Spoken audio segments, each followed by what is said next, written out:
Bismillahirrahmanirrahim. Assalamualaikum warahmatullahi wabarakatuh. Jumpa kembali dengan Mr. Ahmed, berbagi untuk menginspirasi. Kali ini kita akan membahas tentang SIMAK UI, khususnya materi fisika nomor 36 sampai dengan nomor 39. Sebelumnya jangan lupa tekan tombol subscribe, like, dan komen, karena sebenarnya subscribe itu gratis, dan dengan menekan tombol subscribe, kalian tidak akan ketinggalan materi ataupun pembahasan soal yang akan saya keluarkan di channel saya. Oke, kita langsung saja masuk ke pembahasan soalnya. Soal yang pertama, soal nomor 36. Di sini ada soal tentang orbit planet. Lintasannya planet P1 dengan planet P2, di mana waktu revolusi planet P1 itu adalah T1, yang ditanya planet P2 berapa. Nah, kita tahu bahwa orbit suatu planet atau lintasan suatu planet berbentuk elips. Nah, oleh karena itu untuk mencari jari-jarinya, maka kita harus mencari rata-rata jarak antara matahari terdekatnya dan jarak ke matahari saat terjauhnya, atau saat aphelium dan saat perihelium. Oke? Kita cari jari-jari planet yang pertama, yaitu planet pertama ini kita pakai, karena ini elips, maka kita pakai sumbu mayor saja. Sumbu mayor adalah sumbu terpanjang dari suatu elips.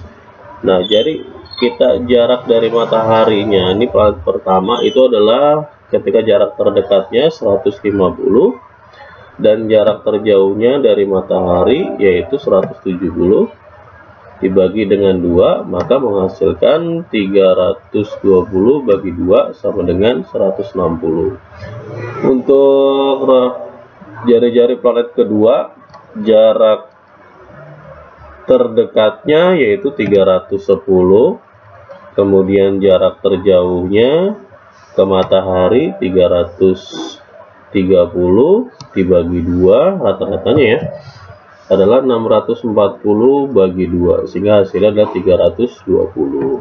Oke, nah ini berkaitan dengan hukum Kepler ketiga, sehingga T pangkat 2 per R pangkat 3 itu nilainya selalu konstan.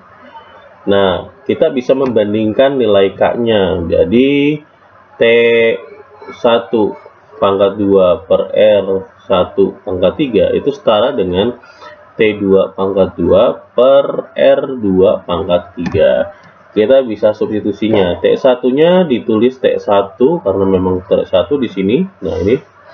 Kemudian R1 nya kita dapat adalah 160 pangkat 3.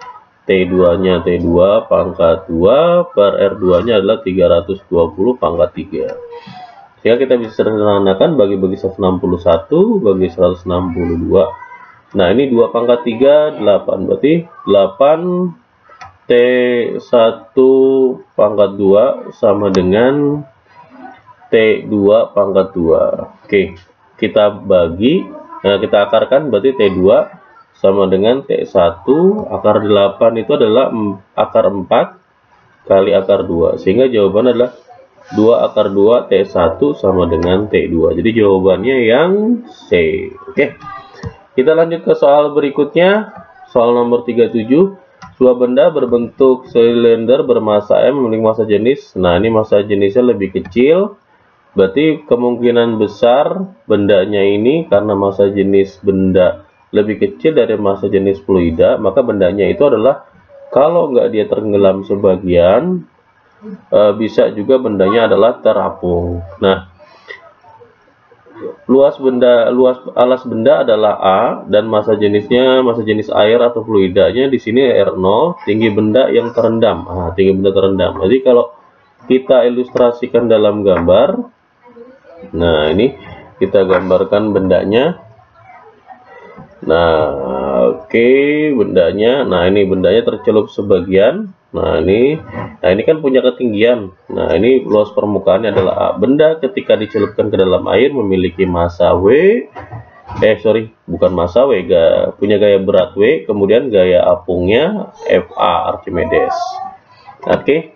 Nah, sesuai dengan hukum Archimedes, Kalau bendanya seperti ini keadaannya, maka F Archimedes sesuai dengan atau setara dengan nilai gaya beratnya. Archimedes adalah rho dari fluida dikali gravitasi benda kali volume benda tercelup, sama dengan W. W itu adalah massa benda kali gravitasi. Di sini massa gravitasinya sama, kita bisa saling hilangkan sehingga hasilnya adalah rho fluida. Rho fluidanya adalah air dikali volume. Nah, kita tahu volume itu adalah luas alas dikali dengan tinggi. Sehingga luas alasnya A, tingginya adalah H. Kita masukkan A kali H sama dengan M. Massa bendanya adalah M ya, karena di sini dibilang M. Sehingga kalau kita cari H saja, maka H adalah massa dibagi rho O dikali dengan A. Maka ini jawabannya. Nah, jawabannya adalah yang E. Kita lanjut ke soal berikutnya. Sebuah koin dengan massa 10 gram. Nah, koin ada massa 10 gram diletakkan 30 cm dari pusat suatu benda. Nah, bendanya kita anggap sudah berputar membentuk lingkaran. Bendanya dari jarak pusatnya itu adalah 30 cm. Kita anggap sebagai jari-jari. Nah, bendanya bergerak memiliki kecepatan. Nilainya adalah 50 cm per second. Nah, ketika benda bergerak, nah, koin ikut berputar dan tidak bergeser dari posisinya. Ada kata kunci tidak bergeser dari posisinya, artinya benda koefisien geseknya masih lebih besar daripada yang menyebabkan benda itu bergerak. Sehingga koefisiennya adalah koefisien statis. Karena kalau jawab yang kinetis berarti kita anggap salah. Nah, jadi pilihannya tinggal B, C, dan E. Nah, suatu benda ketika diputar, dia akan selalu mempertahankan posisinya mengarah ke pusat lingkaran atau biasa disebut gaya sentripetal, sehingga gaya sentripetalnya setara dengan gaya gesek statisnya. Nah, statisnya. Nah, gaya sentripetal itu rumusnya adalah massa dikali dengan akselerasi sentripetalnya, sementara gaya gesek itu adalah mu dikali dengan n. Kita ingat, setiap benda ketika diletakkan di suatu permukaan, maka memiliki gaya berat W dan gaya normal N. Nah, sesuai dengan hukum Newton pertama, sigma F sama dengan 0, maka N dikurang W sama dengan 0, hingga N sama dengan W. Nah, kita bisa substitusikan nilai tersebut ke persamaan M dikali akselerasi sentripetal itu adalah V kuadrat per R ya, sama dengan mu statis dikali dengan N-nya adalah W. W itu adalah massa dikali gravitasi. Nah, ini sehingga bisa kita hilangkan massanya, sehingga kita peroleh kalau ditanya mu S saja, maka hasil adalah V kuadrat per G dikali dengan R. Ini rumus yang kita gunakan. Nah, kita bisa langsung mensubstitusikan rumus tersebut. P-nya adalah 50 cm per second, sehingga 50 kali 10 pangkat min 2, karena kuadrat saya tulis 2 kali. Kemudian ini dalam satuan meter per second ya, sudah saya rubah. Kemudian G-nya adalah 9,8, berarti 98 kali 10 pangkat min 1. Kemudian R-nya 30 cm. 30 cm adalah 30 kali 10 pangkat min 2 meter ya. Nah, ini bisa saya hilangkan. Ini hilang untuk 0 yang 2 pertama, 10 yang ini saya hilang yang ini saya hilangkan yang ini. Berarti sisanya adalah tinggal 25 per 98 dikali 3. Seandainya yang 98 ini kita anggap 100, nah maka tinggal 1/4. 1/4 sama 3 jadi 1/12. Jadi kira-kira 1/12. Nah, 1/12 kalau dihitung itu sekitar 0,08 lebih. Nah, 0,08 lebih, maka yang mendekati adalah nilai yang B. Sehingga kita peroleh 0,085 statis. Oke. Kita lanjut ke soal terakhir, soal nomor 39. Sebuah pemanas air dengan spesifikasi 1000 watt, tegangannya 220, digunakan untuk memanas air sampai mendidih selama 15 menit.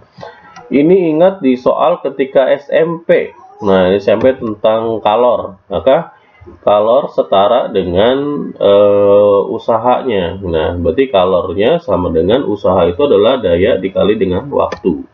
Sehingga nanti kita membandingkan. Nah, Artinya dayanya 1000 watt ketika tegangannya 220 volt. Bagaimana dayanya ketika tegangannya 100 volt? Nah, ini bisa kita cari tahu bahwa nilainya menjadi P itu rumusnya adalah V kuadrat per R, sehingga kita bisa rumusnya R sama dengan R membandingkan, maka V kuadrat per P1 sama dengan V2 kuadrat per G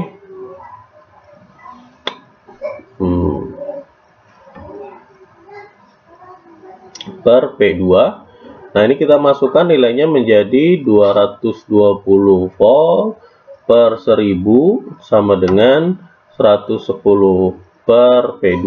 Nah, ini kita bisa bagi 122, kita bagi 110 sehingga hasilnya 4 per 1000 sama dengan 1 per P2.